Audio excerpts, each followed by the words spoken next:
जय श्री राम मेरे परम प्रिय भाई बहन, पुनः स्वागत है आपके अपने परिवार हिंदू रिचुअल चैनल में, जहां मैं परिवार की बात करता हूं। हर परिवार के लोगों का परम कर्तव्य है कि जो हमारे पूर्वज जा चुके हैं उनके लिए पूरे पितृपक्ष में सत्कर्म करना। क्या कर सकते हैं?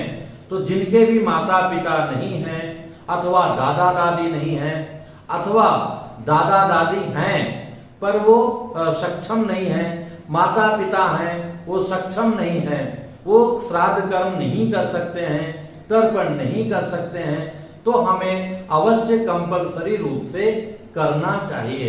उसी प्रकार से जैसे उनके रहते हुए भी उनके बिजनेस को, आय व्यय को, सारे चीज को हम संभालते हैं, इसी प्रकार हमें श्राद्धादि क्रिया भी करना चाहिए। श्राद्ध के बारे में आया है, श्राद्ध वो जो श्रद्धा पूर्वक किया जाए। श्रद्धया दीयते यत्तत् श्राद्धम, श्रद्धा पूर्वक हमें वो कार्य करना चाहिए। कौन सा कार्य? श्राद्ध का कार्य। अब हमें 1 सितंबर से लेकर के 17 सितंबर तक श्राद्ध प्राप्त हो रहा है। इसके बीच में हम कैसे क्या करें? तो सभी लोगों को, जो वयस्क हैं, वस्तुतः तर्पण सभी लोगों को करना चाहिए। उसमें भी विशेष करके जिनके पिताजी नहीं हैं, माताजी नहीं हैं अथवा दोनों में एक नहीं है, कंपलसरी रूप में इन लोगों को तो अवश्य करना चाहिए। तर्पण हमें 1 सितंबर से लेकर के 17 सितंबर पितृ विसर्जन तक नित्य करना है। मान लिया किसी के पिता की तिथि अष्टमी है तो अष्टमी तक किया, उसके बाद नहीं किया, ऐसा नहीं है।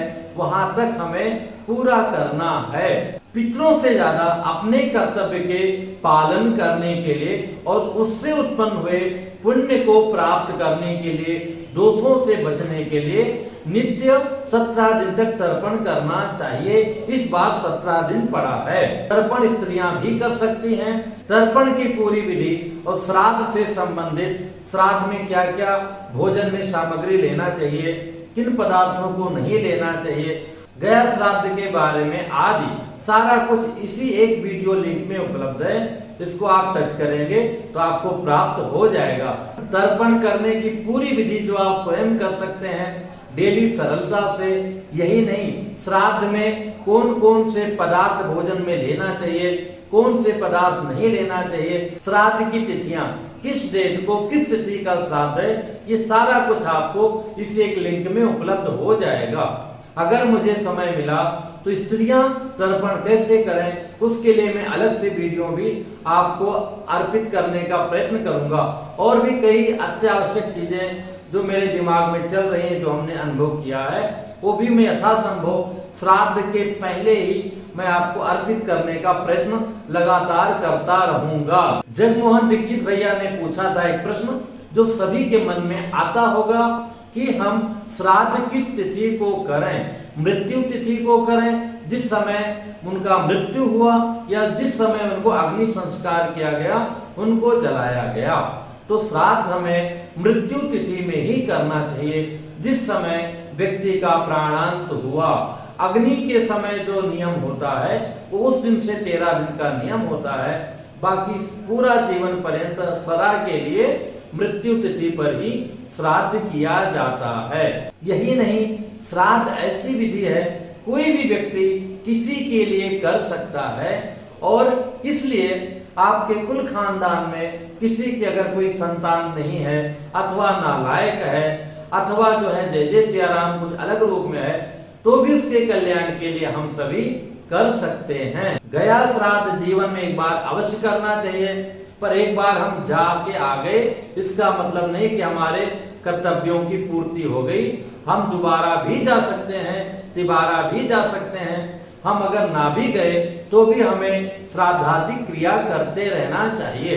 प्रश्न ये आता है कि गुरुजी किस दिन किस तिथि को किस रूप में हम श्राद्ध का उत्तम कर्म कर सकते हैं? तो जल, जैसा कि मैंने बताया, डेली नित्य प्रथम दिन से लेकर के अमावस्या पर्यंत देना है।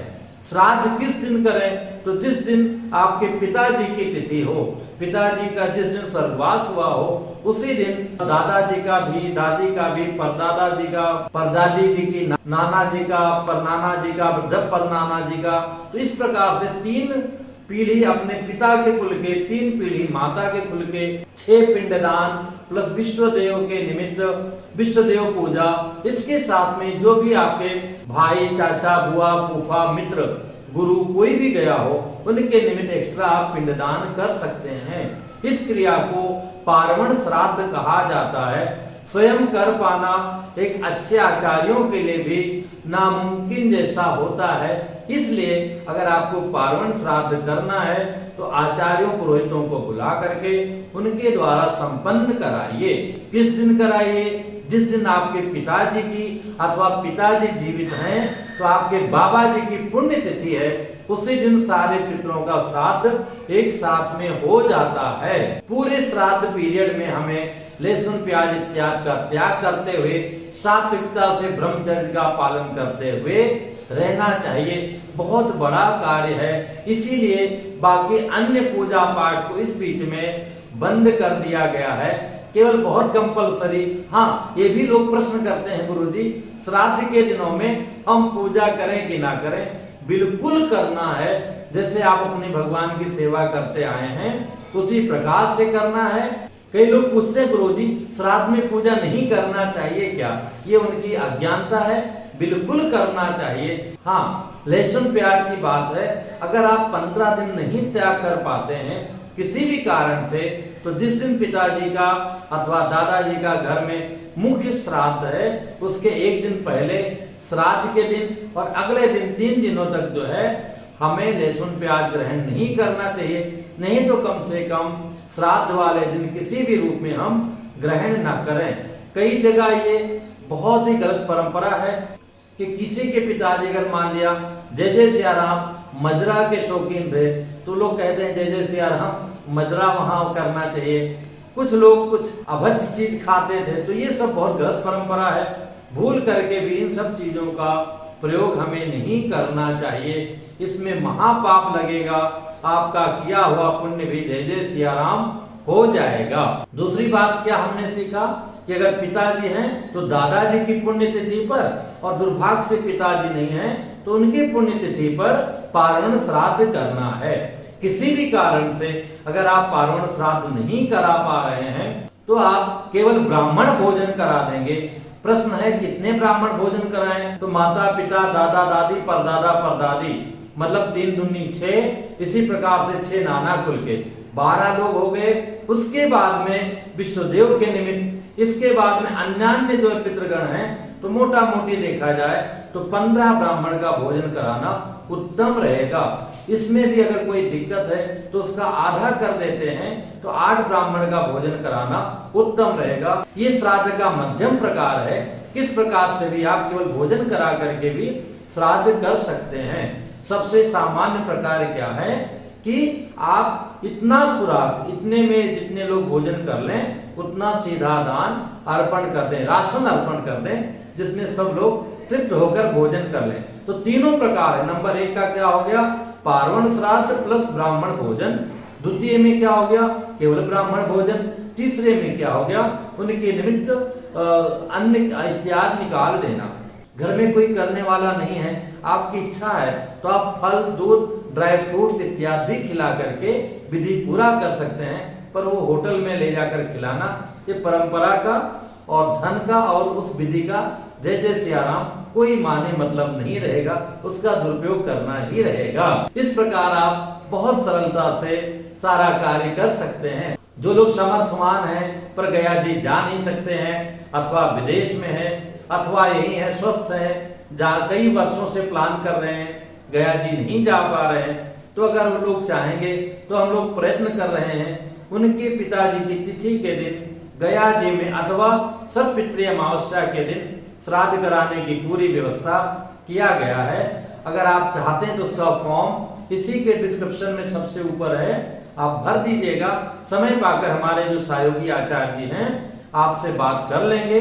आप फोन मत कीजिएगा, व्हाट्सएप के द्वारा जो है इसी नंबर पर आपको सारी सुविधा उपलब्ध हो जाएगी।